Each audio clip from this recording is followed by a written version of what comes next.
Hello and welcome to this special Christmas edition of useful things to have on your boat. Yes, and we'll start with this. It's something that we've had for long-term testing. They gave it to me almost a year ago now and said try and break it, find out what's wrong with it, if there is anything. We've shown it a couple of times in episodes along the way, but this is the long-term test.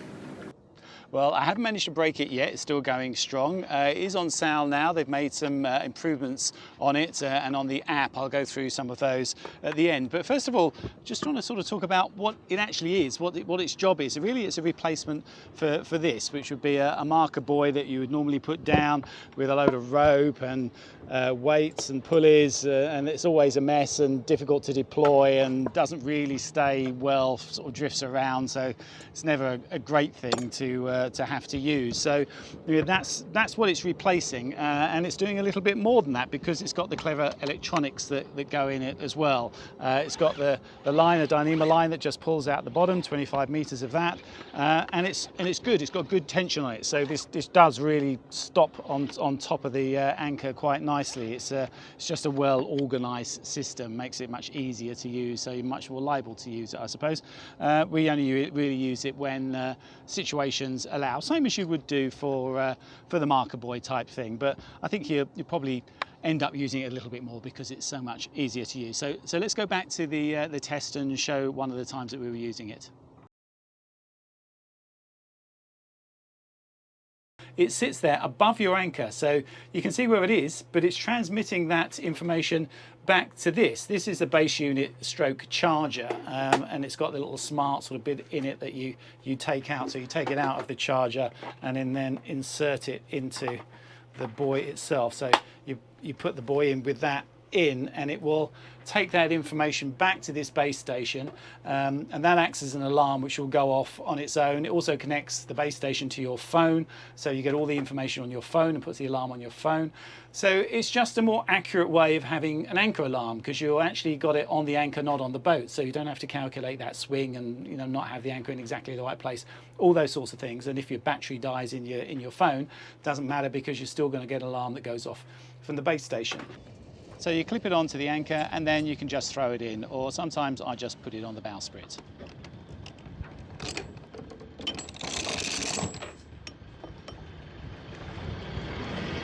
It's self-launched. I was going to push it over. There we go, got it in a patch of sand. You can see as we go back, how fast the buoy goes away.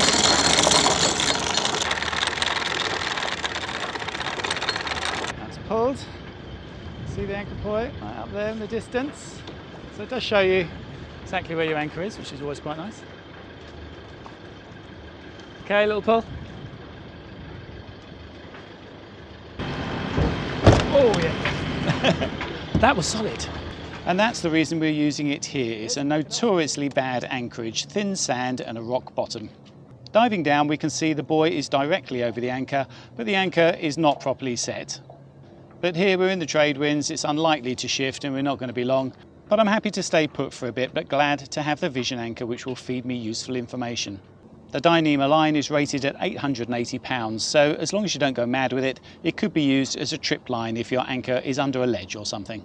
So having got the vision anchor deployed out there, I can fire up the app. You can put it on a phone or a tablet. If I stick it on screen, you'll be able to see, you get a little map of where both things are. So you know exactly where the anchor is and exactly where the boat is. It's got GPS positions for both of them. And if I zoom in then on the anchor itself, obviously it's moved a little bit from centre from when we first put it in yesterday, and I can make the geofence as big or small as I can. It's quite windy here, but it hasn't moved outside. It's on its minimum, hasn't moved outside that 5 metre geofence that I've put around the buoy. So that's what you're doing. You're knowing if that buoy moves, that your anchor's moved straight away. So in situations like this where it's not dug into sand, you can see it was just sort of the tip on a rock there. It's really hard substrate, this seabed, that it is possible for sometimes it to just come loose from there and drag a little bit, get caught somewhere else. Well, you'll know that that's happened on this. It gives you, it'll give you a warning where normally you wouldn't know on a normal system. If you've only sort of dragged maybe 10 meters or something, you certainly would know on this. So certain situations, I think this might be very useful. It's giving you other information in there like the temperature water temperature there at the buoy, 39 degrees. It's very warm out here. I am going to have to charge the battery. It's 11%. So to do that, you just have to go out in the dinghy and take it out. It just clips out, and then clip it into here, into the base unit, and this will charge it up. So yeah, I'll keep testing it. I think it's useful though. It's a good little system. Actually, we were just about to move, but the wind or the tide has changed slightly, and if I bring the geofence back down to its 5 meters, oh, we've just gone back inside it. Oh no, right on the edge. So the alarm does go off, and you get an alert, and the alarm on your phone. You can turn that up so it's whatever loud. But yeah, both things go off. So if your phone had lost power, you're still going to get that bleeping at you to tell you that something's moved. Put the geofence up a bit so it stops it. Eventually, there you go. There, we're going to move now anyway, so we're going to go and pick it up. So do have a look at the Vision Anchor website. They are updating it all the time. The major update is the battery. This one lasts for about a day and a half. The new ones are going to last over a week, they say. So that's going to be a good addition, and there's lots of changes to the app as well to make that better. But we're going to move on from something that's going to stop you dragging at anchor. If you do drag at anchor, or something drastic happens and you get a hole in your boat, I've been asked to have a look at this. Well, I actually contacted these people and said that looks like a good product. Again, this is something that's just come on the market, or it did when I got it about 6 months ago. Thankfully, we haven't had a chance to use it. No, we haven't. So we haven't got a film on this one. No, but it's basically if you get a hole in your boat. And after we did the hike and barrel thing, you found quite a lot of the boats there. They're banging up against each other, leaning over a lot, banging against winches and things like that, and getting little holes in them. So it could be that. It could be a sea cock that breaks away and comes loose completely. So with this, you just push it straight through, and it comes whoop, out the other side. And you can, with this, very quickly pull it up to whatever the width of your boat is, and screw it in so it's tight, and obviously the water pressure will hold that against whatever hole you've got. I mean, I think for a boat like ours that's very, very thick, we're unlikely to get something to puncture a small hole. But modern boats nowadays, they're very thin, very easy to get just a small hole. Absolutely. Yeah. I think every new boat should come with one of these.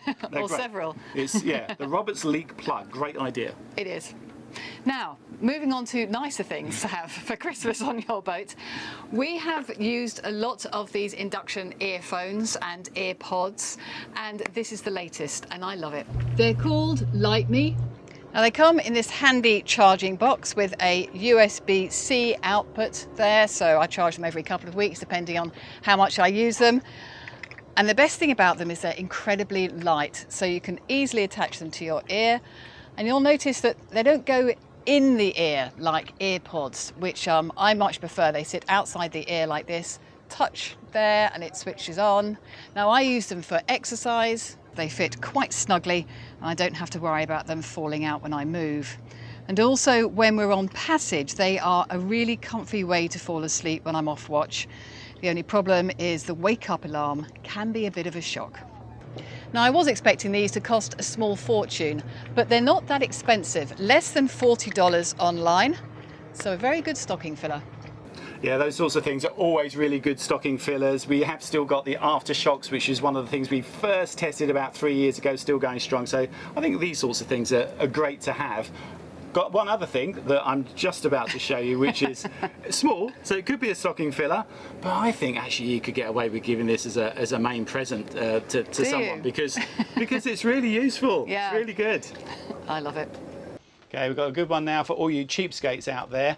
This, a little USB tester. This one's by Yojoc. It doesn't really matter which one you get, I don't think. Just have a look on Amazon, USB tester.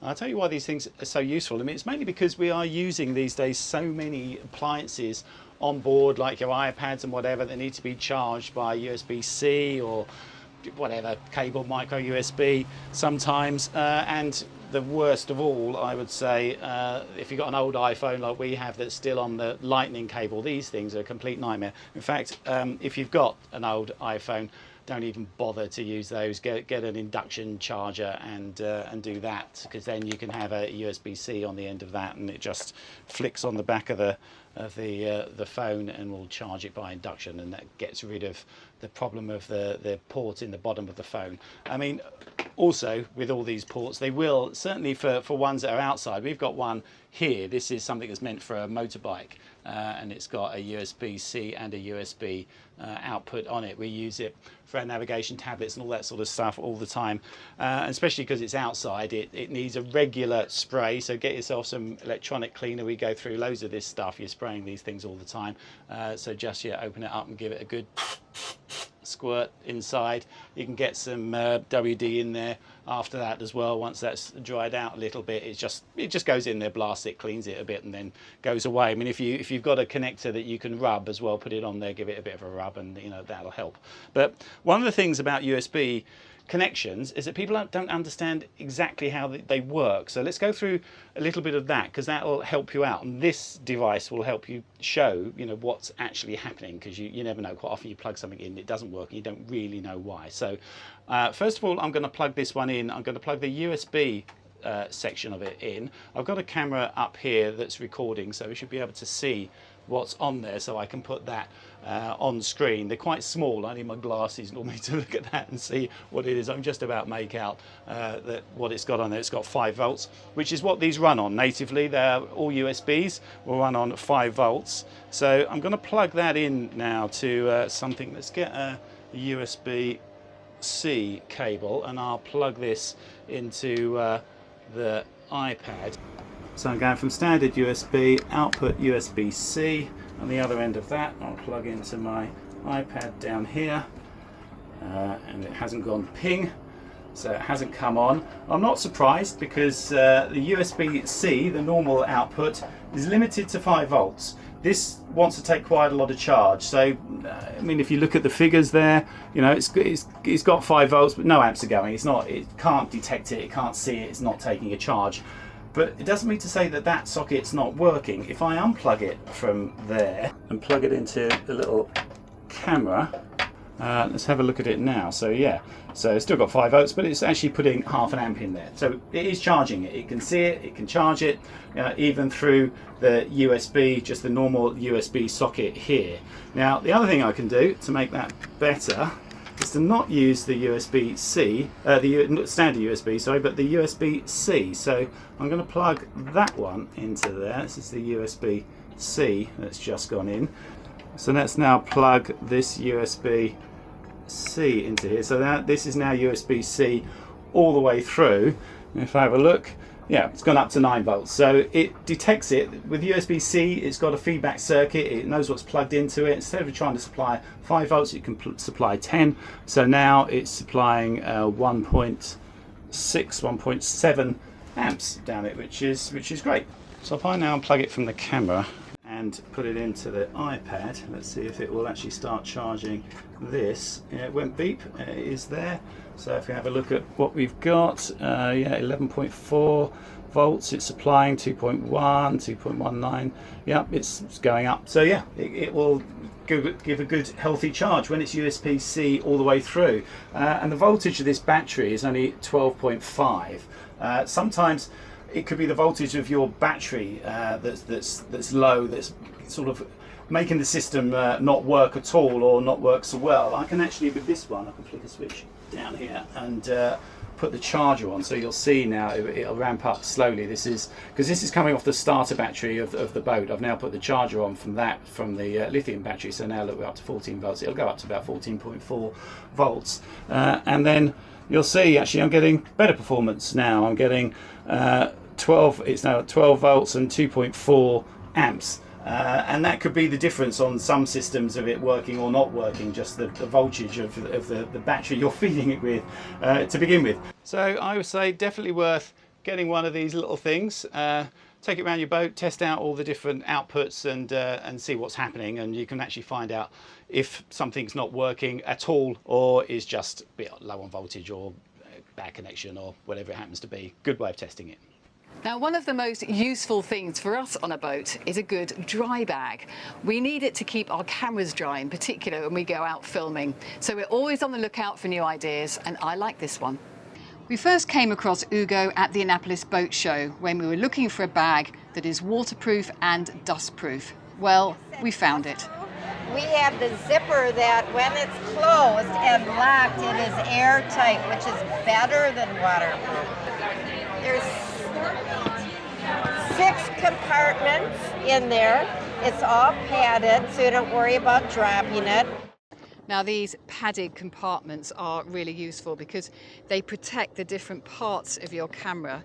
And these batteries, for instance, have their own little pockets so they don't fall into the bottom and get lost with everything else. The Ugo bag is super light, and when we go out and about, it also looks quite stylish. As for its dry bag credentials, well, we have been testing it relentlessly on our filming trips around water, and that happens nearly every day. Also, using 2 straps, you can adapt it to be a backpack, which I think is so much better when you go out hiking. It gives you your hands free for climbing up those rocks. Finally, and this is not insignificant, it is very easy to keep this bag clean. And I really like that. I love the fact you can make the Ugo into a backpack, actually, because until now we've been using these dry bags like everyone else, which is really just a sack that you put everything in, it all rattles around, and you have to make sure you do fold it over 3 times because otherwise things do get wet. And I know that because things did get wet once and we lost the camera. We do, and they bang together and get damaged as well because it is just a sack, which is why most of the time I had been using these, my low pro bags, which I've always had, which are quite expensive and good, but no good at sea because look, all the zips have completely and utterly rusted, you know, and they're unusable. So I had to throw them all out. I mean, they're not perfect anyway because they're not properly waterproof. So I'm hoping that the next iteration from the lovely people at Ugo will be something this sort of shape, so we can have bigger cameras. That small one is fantastic for the GoPros and all the other bits and pieces. You can put your laptop in it, but something like this to take a DSLR and other bits and pieces. We're hoping. That's what they're going to come up with next. That would be great. But anyway, all design is good design. The other thing we picked up at the boat show is some superb polish. So the reason I like this polish, Koenig, is that you can use it on anything, and it's easy to apply. One of the things, in fact, I thought it was going to be a miracle product for a while, because if you've seen the top sides of Fair Isle, our gel coat is appalling. It's gone very chalky. I've tried all sorts of things. Nothing can recover it. Well, look at this bit here. You can see there's a little bit of chalkiness just down there. If you get some of this, I might just throw it directly on it or whatever, it goes as if by magic completely. You do that, buff it up. Sadly, with our gel coat, it is so bad. It does come back, not as bad. It's not going to completely cure it, but it is good for all sorts of different things. So for all the white bits around the top of the deck here, I put this on. It keeps them cleaner for longer. They tend to stain easily, and with this on, doesn't seem to do it. So that's really good. And there's one more thing over here. So one of the things that I've been finding is that the stainless steel goes rusty pretty quick here in the tropics. I don't know why. The sun seems to make this worse. You sort of know why with varnish and that sort of stuff. Can't take the UV.